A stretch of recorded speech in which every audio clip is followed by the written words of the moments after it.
माजी सभापती रामराजे नाईक निंबाळकर यांचे चुलत बंधू संजीवराजे नाईक निंबाळकर यांच्या घरावरती इन्कम टॅक्स विभागाने छापा टाकलाय। इन्कम टॅक्स विभागाचं पथक संजीवराजे नाईक निंबाळकर यांच्या बंगल्यावरती दाखल झालंय। सकाळी 6 वाजल्यापासूनच बंगल्यामध्ये इन्कम टॅक्स अधिकाऱ्यांकडून संजीवराजे नाईक निंबाळकर यांची चौकशी सुरू असल्याचं कळतंय। बंगल्यामध्ये आत कोणालाही प्रवेश दिला जात नाहीये। बातमी साताऱ्याची आहे। संजीवराजे नाईक निंबाळकर यांच्यावरती इन्कम टॅक्सचा छापा पडलेला आहे। दरम्यान या संदर्भात संजीवराजेंचे चुलत बंधू रघुनाथ राजे निंबाळकरांनी माझाला फोनवरती काय प्रतिक्रिया दिली आहे पाहूया।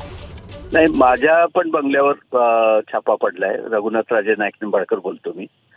माझा बंगला जयवेला आणि संजीवराजेंचा बंगला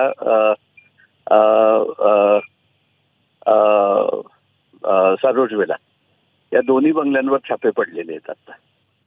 आणि गोविंदवर छापा पडलाय असं समजतंय। मी पुण्याला होतो। मी पुण्यावरनं फलटणला आता पोहोचलोय, पण गेट बंद आहे।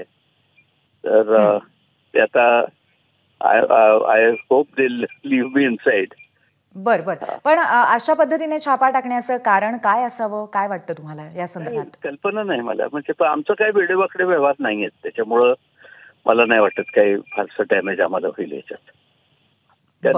आम्ही 2 नंबरचे विषयच नाहीये ना असल्या कसले। म्हणजे वी आर व्हेरी, तुम्हाला माहिती आहे आम्ही जुने, we are from one of the old families, त्याच्यामुळं काही असं वेडवाकडं काही सापडणार नाही आमच्याकडे। आपण सत्ताधाऱ्यांची साथ मधल्या काळात सोडल्यामुळे ही छापेमारी सुरू आहे असं वाटतं का कुठेतरी? तसं नाही वाटत मला काही, त्याचं याच्यात असेल असं वाटतं मला प्रोसिजर मध्ये। हा, त्यामुळं किंवा असेल सुद्धा, तसं काही कल्पना नाही मला। म्हणजे या पद्धतीचं इतके वर्ष राजकारणात आम्ही लोक आहोत, परंतु माझे आजोबाही मंत्री होते, पण असं कधी घडलं नव्हतं आतापर्यंत। मॅडम, देशाला लाखो रुपये देणारं हे कुटुंब आहे शेवटी। आणि संस्थान विलीन केलं त्यावेळेला गव्हर्नमेंटचे ऑफिसेस सुद्धा आमच्याच इमारतींच्यात आहेत।